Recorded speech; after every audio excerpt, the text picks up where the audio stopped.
আপনারা যদি হাঁস পালন করতে চান এই ভুলগুলো আপনারা করবেন না। আমাদের হাঁসগুলোকে আমরা হঠাৎ খাবার পরিবর্তন করে দিই। আপনারা অভিজ্ঞতা ছাড়াই যদি বেশি করে হাঁস তোলেন তা আপনারা লস খেতে পারেন। তো আমি আপনাকে সাজেস্ট করব। আসসালামু আলাইকুম বন্ধুরা, আপনারা সবাই কেমন আছেন? আশা করি সবাই ভালো আছেন।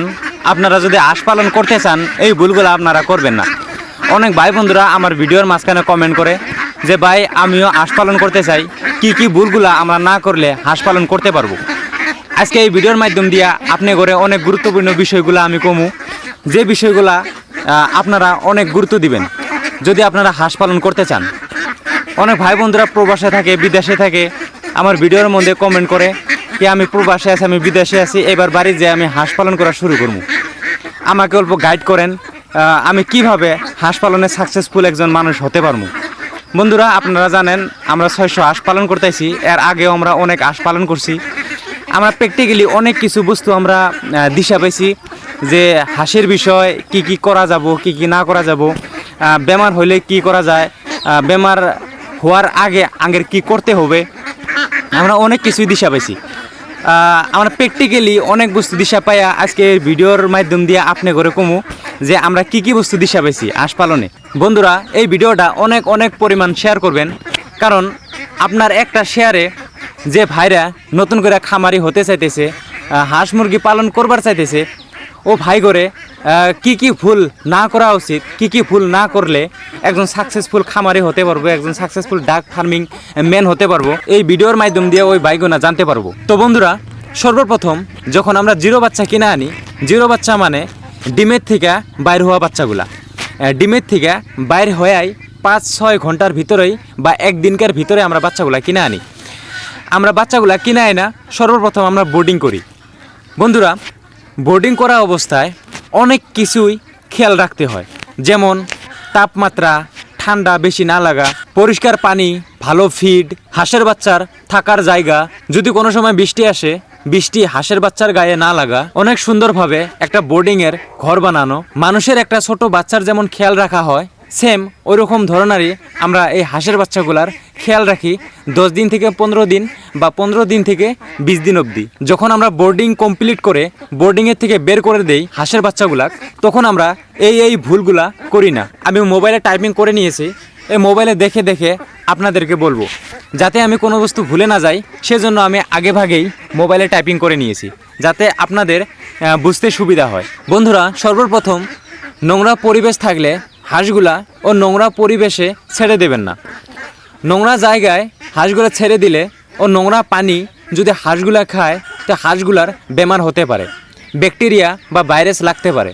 তো আপনারা এটা ধ্যান রাখবেন যখন আপনারা জিরো থেকে নিয়ে বোর্ডিং অবধি এবং বোর্ডিং থেকে নিয়ে সেল করা অবধি আপনারা পরিষ্কার পানি পরিষ্কার জায়গায় রাখবেন। 2 নম্বর, হাঁসের ছোট বাচ্চা বা বড় হাঁস পানিতে থাকতে ভালোবাসে।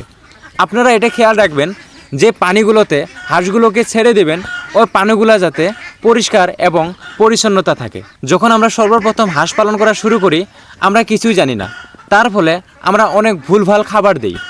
যাতে আমরা হাঁসগুলোকে ভুল খাবার না দেই, আমরা ডাক্তারের পরামর্শ নিয়ে কোনটা ভালো ফিড, পরিষ্কার পানি যাতে আমরা খাবার দেই।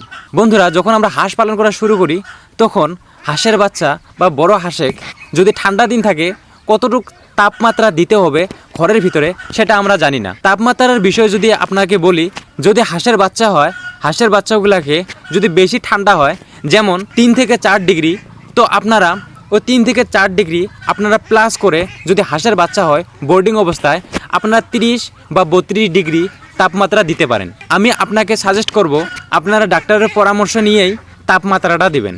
যখন আমরা সর্বপ্রথম হাঁস পালন করি তখন আমরা ছোট্ট একটা ঘরের ভিতরে রাখি। অনেক ভাই বন্ধুরা আছে আমায় কমেন্টও করেছে যে আমার হাঁসগুলার বেমার ধরেছে, আমার হাঁসগুলার ব্যাকটেরিয়া এবং ভাইরাস লাগছে, হাঁসগুলার ডেইলি মারা যাচ্ছে, আমি কি করব। তো এই ভুলটা আমরা করে থাকি। আমরা সর্বপ্রথম হাঁস আনার পরে আমরা তো কিছুই জানি না, কিন্তু অনেক যেমন 300, 400, 500 হাঁস আনি একটা ছোট্ট একটা ঘরের ভিতরে রেখে দিই।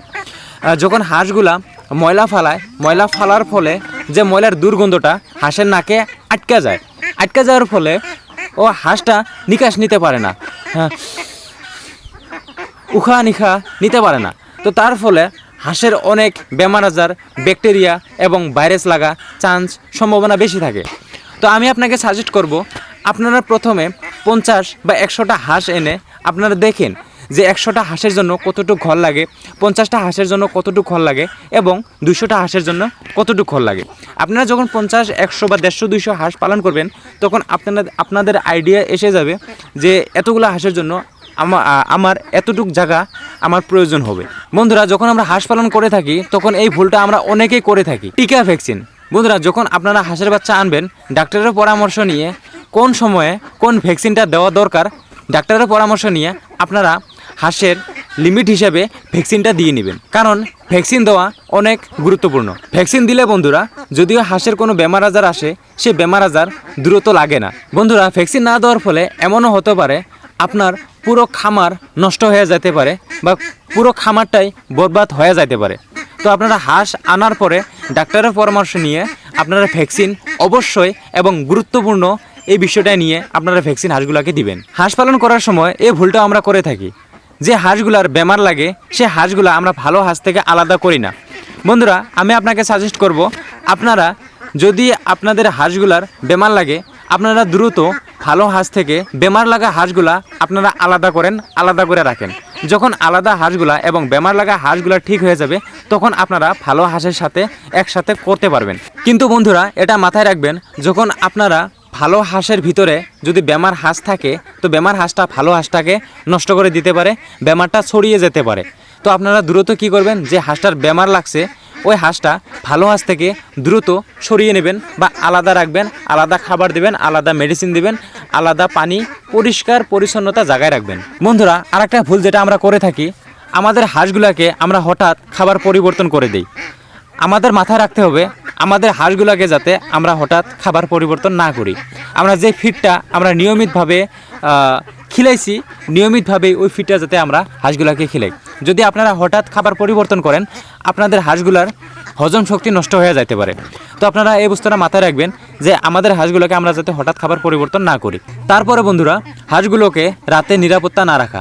বন্ধুরা, যখন আমরা হাঁস পালন শুরু করি, তখন যাতে আমরা হাঁসগুলোকে রাতে নিরাপত্তা জায়গার ভিতরে রাখি, যেমন চাংঘরের উপরে, চাংঘরটা ভালোভাবে দিয়ে চাংঘরের উপরে রাখি, নয়তো শুধু সমান মাটির উপরে ভালোভাবে একটা ঘর বানিয়ে চারোদিকে সুন্দরভাবে বেড়া দিয়ে আমরা যাতে ঘরের ভিতরে রাখি, যাতে হিংস্র বা জঙ্গলি জানোয়ার এসে হাঁসগুলোকে ক্ষতি না করতে পারে। আমি অনেক ভিডিওতে বারবার বলি, আপনারা যখন হাঁস পালন শুরু করবেন, যদি আপনারা সর্বপ্রথম হাঁস পালন শুরু করতে চাচ্ছেন, তখন আপনারা 20টা বা 50 বা 100টা হাঁস এনে আপনারা দেখেন, প্রথমে পালন করা শেখেন যে হাঁসের কি বেমার লাগে, হাঁসের কি ব্যাকটেরিয়া লাগে, হাঁসের কি ভাইরাস লাগে, কেমন করে হাঁসগুলোকে বেমার থেকে মুক্ত করা যায়, কেমন করে হাঁস পালন করা যায়, আপনারা শেখেন। যদি আপনাদের অভিজ্ঞতা না থাকে, আপনারা অভিজ্ঞতা ছাড়াই যদি বেশি করে হাঁস তোলেন, তা আপনারা লস খেতে পারেন। তো আমি আপনাকে সাজেস্ট করব, আপনারা প্রথমে কম হাঁস এনে পালন করা শেখেন। যখন আপনাদের অভিজ্ঞতা হয়ে যাবে, তখন আপনারা 500 বা 1000 বা 1500, 2000 যত পারেন তত হাঁস এনে আপনারা পালন করেন। আশা করি বন্ধুরা, এই ভিডিও থেকে হাঁসের বিষয়ে অনেক গুরুত্বপূর্ণ বিষয়গুলো আপনারা জানতে পেরেছেন। আমি শুধু এতটুকুই চাই, এই ভিডিওটা অনেক পরিমাণ শেয়ার করেন, যাতে যে বাইরে খামার দিতে যাচ্ছে, ডাক ফার্মিং করতে যাচ্ছে, যাতে এই বিষয়গুলো ওই ভাইগুলা জানতে পারে এবং ফার্মিং লাইনে একজন সাকসেসফুল মানুষ হতে পারে।